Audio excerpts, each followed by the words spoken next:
Panoorin nyo to mga bro.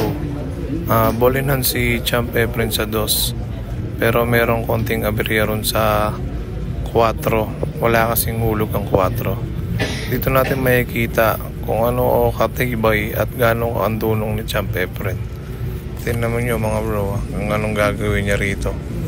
Talagang napakataas ng IQ ni Champ Efren sa larangan ng bilyar.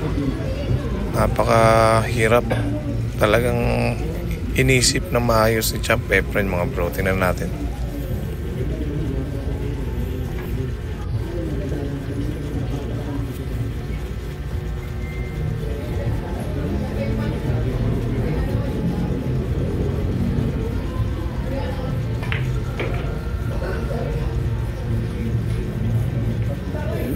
Yun no, diba?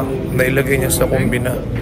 At ito pa mga bro, tingnan mo yung gagawin niya dyan pag kinumbinan niya yan para mapunta rin yung 4 dun sa butas at hindi mapalayo. Tingnan natin mga bro.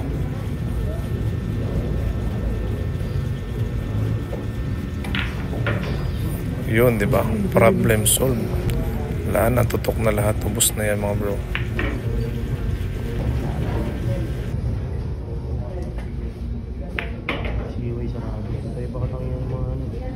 Siway-siway na pero hindi naman yung mga siway na po sarado.